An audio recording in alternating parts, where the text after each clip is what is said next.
Ride or Die. No, this is not a Fast and Furious spin-off movie. Please tell me that's not a Pontiac Fiero strapped to a rocket engine? This is a very different movie. Hi, and welcome to the Ruby Tuesday. My name is Ruben, and this is my review for Ride or Die. Let me know in the comments below, have you heard about this? Were you excited to watch it? I wasn't sure what I was expecting, and what I got was very different to what I was expecting. Let's jump into it. Rhea helps the woman she's been in love with for years escape her abusive husband. While on the run, their feelings for each other catch fire. Popular manga story. This is going to be an interesting one for people. So the cinematography in this film at times looks great. Some of the shot selections, you just look and you go, wow, that's really pretty.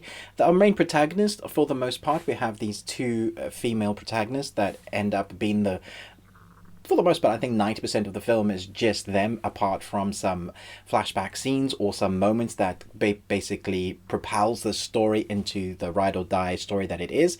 It's very Thelma and Louise in that kind of story vein, if you're looking for something to compare it to. I will give you a word of warning there. There is a lot of sex that is very like in your face, and basically that's this whole film. It's in your face. Every shot that is shown is very purposeful. It feels like it's teetering on the edge of world cinema and pretentiousness. So it's up to you to decide which one you think this film actually is.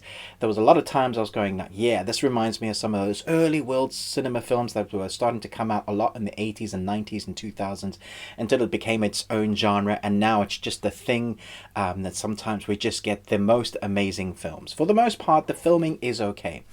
But when it's trying to purposely show you certain things, it's often too visceral. And what I mean by that, just the opening shots will have you understand the type of film this is.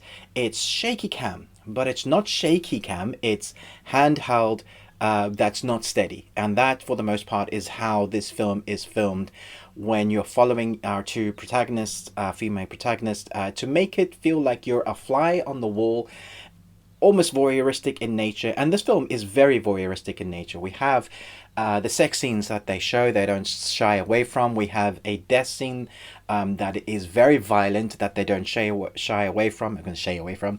That is full of blood, and I was just like, wow, that is starking. So the use of color, it's like the use of blood in the starkness of the nakedness is like quite like, wow.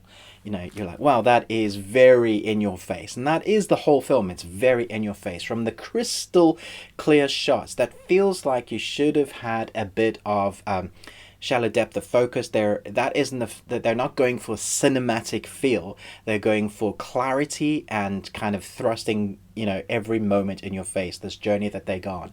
So at times it's very harsh, and at times it's strikingly beautiful.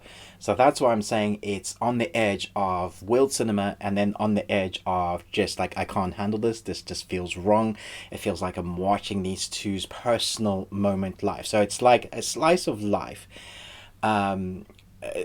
From things like seeing them eat at a restaurant, seeing them just play a board game, seeing them talk about the stuff they've gone through.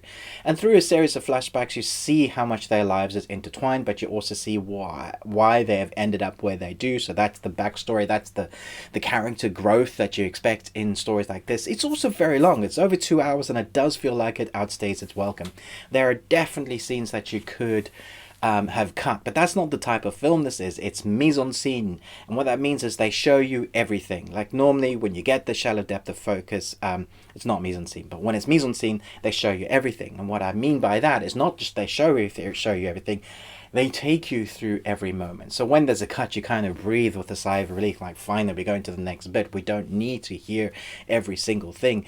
And then some of the acting dialogue moments does feel like a soap. It's generated for you to feel like you're listening to a drama that is a serial notion that you could watch week on week. And it does have those moments. There's one particular scene where they're in a room on a bed, and there is another couple of two protagonists in there, and the way they act just feels like you're watching a TV soap. But then other times you feel like you're watching a very eclectic world cinema film, and then you're struck with how graphic a particular scene is, and then you're struck with the beauty of the cinematography, and you're like, what is this film?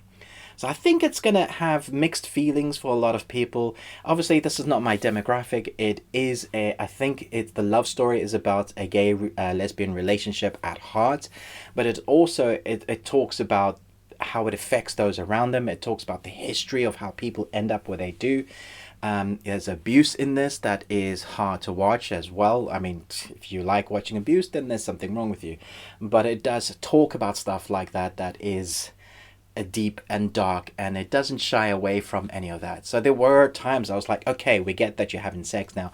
Please, can you cut it? 5 minutes in, you can probably cut that now. So there is a fair amount of nudity. There is a fair amount of sex, and when there is violence, there are moments that they don't shy away from it. I thought the score was good, and I thought for the most part the acting is good. I thought the camera work was fine, apart from the use of this consistent shaky handheld cam that is on purpose.